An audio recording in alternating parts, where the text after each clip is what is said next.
When you saw the photograph of the top secret documents laid out on the floor at Mar-a-Lago, what did you think to yourself, looking at that image? How that could possibly happen. How anyone could be that irresponsible. President Biden will not face charges for keeping some classified documents at his home in Delaware once he left office. A new report today concluded the president willfully retained and disclosed classified national security information. It included classified documents and personal notebooks he kept as vice president. Your husband is 81. At the end of the second term, he'd be 86. As his life partner of 46 years, is there a part of you that is worried about his age and health? Can he do it? He can do it, and I see Joe every day. I see him out, traveling around this country. I see his vigor.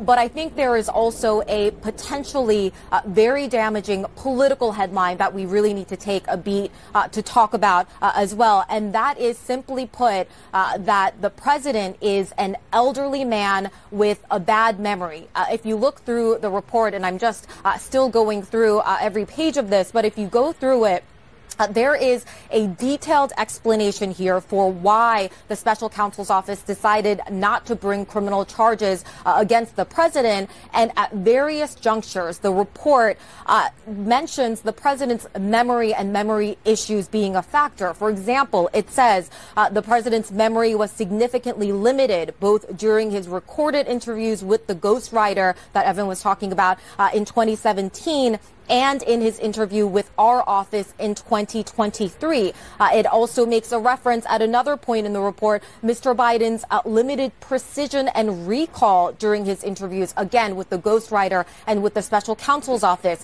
It also talks about how President Biden could present himself to a jury as a, quote, sympathetic, well-meaning elderly man with a poor memory. Now, I don't have to tell you that these headlines sort of write themselves as far as sort of the opposition and critics and Republicans are concerned. This has been an area of targeting by Republicans and the president's critics for a while now. Even this week, we have been covering the fact that the president has had a number of misspeaks, a number of missteps when he was recalling events from the recent past, when he was talking about meeting with different world leaders, mixing up their names and who they were, who was alive at the time and not.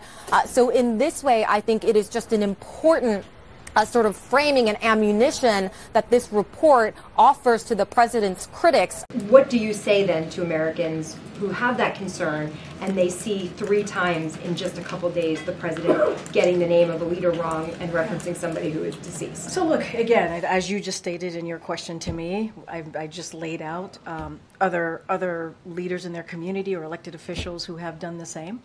So it is not uncommon. When you're in meetings with the president, how often does he confuse names like we've seen him do? I have not seen him do that. And multiple times this week, the president in his public remarks talked about having conversations in 2021 with European leaders who were deceased at that time. So can you give us an explanation into why the president was referring to those people in those conversations and what exactly happened there? So I know there's been a lot of focus on this. I want to just step back for a second and just kind of think really kind of top level of what the president was talking about when he was having, as he tells the story about having these conversations with world leaders, which are obviously important conversations. He was underlying the January 6th events in 2021, what happened, the message that it sent around the globe, around the world, to our leaders, to world leaders, how dangerous it is, our democracy, how important democracy was. Here are the facts. Joe Biden, established by this report, Joe Biden retained sensitive classified documents after he left the vice presidency. Marked classified? Or? Yes, marked classified, highest level, top secret SCI. They related to our international affairs, to war plans, to foreign relations. He knew it. He knew it. He's on tape after he's out of the vice presidency saying to his autobiographer, the classified documents are in the basement.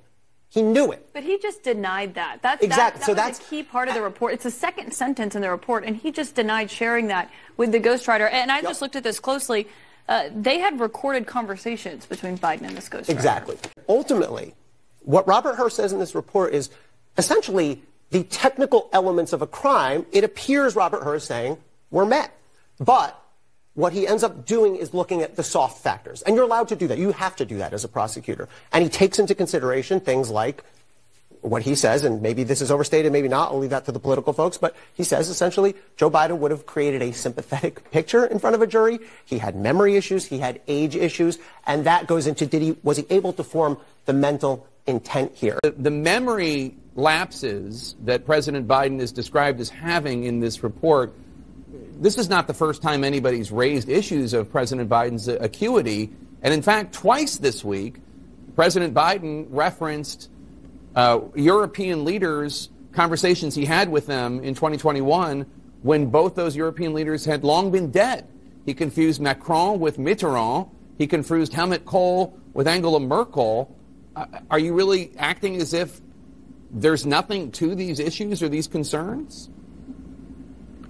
Well, I saw from the White House counsel that they disputed this recollection of the interview. And I will tell you, Jake, I was in Israel on October 7th, as you know, and President Biden was nice enough to call me. And I can tell you, this was the day before that interview, I can tell you he was sharper than anyone I've spoken to about a very complex geopolitical urgent issue. I know there's some attention paid to some language in the report about my recollection of events. There's even reference that I don't remember when my son died. How in the hell dare he raise that? Frankly, when I was asked the question, I thought to myself, it wasn't any of their damn business. Let me tell you something. Some of you have commented, I wear since the day he died, every single day, the rosary he got from Our Lady of... Every Memorial Day we hold a service remembering him, attended by friends and family and the people who loved him. I don't need anyone. I don't need anyone to remind me when he passed away or passed away. Now, thank you, and I'll take some questions. President Biden, something the special counsel said in his report is that one of the reasons you were not charged is because, in his description, you are a well-meaning elderly man with a poor memory. I'm well-meaning, and I'm an elderly man, and I know what the hell I'm doing. I've been president. I put this country back on its feet. I don't need his recommendation. It's totally out. How bad is your memory, and can you continue as president? My memory is so bad I let you speak. That's your memory has gotten worse, Mr. President? My memory has not gotten. My memory is fine. My memory. Take a look at what I've done since I become president. None of you thought I could pass any of the things I got passed. How'd that happen? You know, I guess I just forgot what was going on. Mr. President. Voters have concerns about your age. How are you going to assuage them? And do you fear that this report is only going to fuel further concerns about your age? Only by some of you. Mr. President, you cleared up criminal liability today. But do you take responsibility for at least being careless with classified material? I take responsibility for not having seen exactly what my staff was doing. It goes in and points out things that appeared in my garage, things that came out of my home, things that were moved not by me, but my staff. Mr.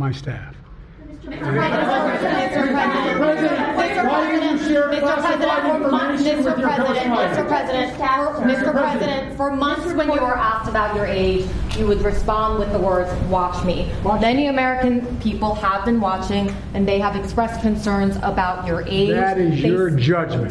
That is your judgment. That is not the judgment of the press. They express concerns about your mental acuity. They say that you are too old.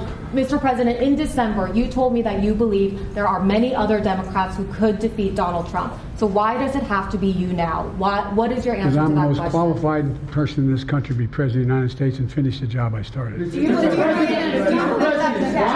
guys? Mr. President, why are you confusing the names of world leaders? Thank you, everyone. I did not share classified information. I did not share it. With your ghostwriter? With my ghostwriter, I did not. Guarantee you did not. But the special counsel said in the report that he did not say that. Okay. He did not say that. But Mr. President, let me answer your question. The fact of the matter is, what I didn't want repeated, I didn't want him to know, and I didn't read it to him, was I had written a long memorandum to President Obama why we should not be in Afghanistan. And I was of multiple pages. And so what I was referring to, I said classified. I should have said should be private because it was a contact between the president and the vice president as to what was going on. That's what he was referring to. It was not classified information in that document. That was not classified.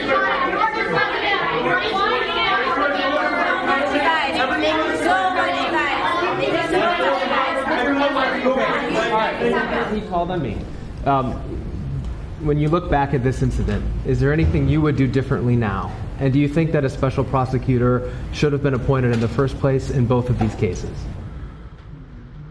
First of all, what I would have done is oversee the transfer of the material that was in my office, in my offices. I should have done that. If I go back, I didn't have the responsibility to that. That was my staff was supposed to do that, and they referenced that in the report. And my staff did not do it in the way that, for example, I didn't know how half the boxes got in my garage until I found out staff gathered them up, put them together, and took them to the garage in my home. And all the stuff that was in my home was in filing cabinets that were either locked or able to be locked. It was in my house. It wasn't out in, like in Mar-a-Lago, in a public place where, and none of it was high classified. Didn't have any of that red stuff on it. You know what I mean, around the corners? None of that. And so I wish I had paid more attention to how the documents were being moved and where. I thought they were being moved to the archives. I thought all of it was being moved. That's what I thought. Now, what was the last part of your question? Whether a special counsel should have been appointed in this case and in the case of your rival president, former president. I think a special counsel should have been appointed. And the reason I think a special counsel should have been appointed is because I did not want to be in a position that they looked at Trump and weren't going to look at me, just like they looked at the vice president. And the fact is they made a firm conclusion. I did not break the law, period. Thank you all very, very much.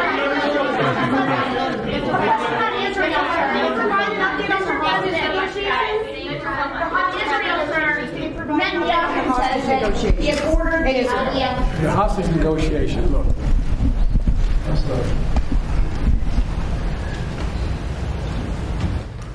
I'm of the view, as you know, that the conduct of the response in Gaza, in the Gaza Strip, has been over the top. I think that, as you know, initially the president of Mexico, Sisi, did not want to open up the gate to allow humanitarian material to get in. I talked to him. I convinced him to open the gate. I talked to Bibi to open the gate on the Israeli side. I've been pushing really hard to get humanitarian assistance into Gaza. There are a lot of innocent people who are starving, a lot of innocent people who are in trouble and dying, and it's got to stop, number one. Number two, I was also in a position that I'm the guy that made the case that we have to do much more to increase the amount of material going in, including fuel, including other items. I've been on the phone with the Qataris, I've been on the phone with the Egyptians, I've been on the phone with the Saudis to get as much aid as we possibly can into Gaza. There are innocent people, innocent women and children who are also in badly in need of help. And so that's what we're pushing. And I'm pushing very hard now to deal with this hostage ceasefire because, as I've been working tirelessly in this deal. How can I say this without revealing it? To lead to a sustained pause in the fighting, in the actions taking place in the Gaza Strip.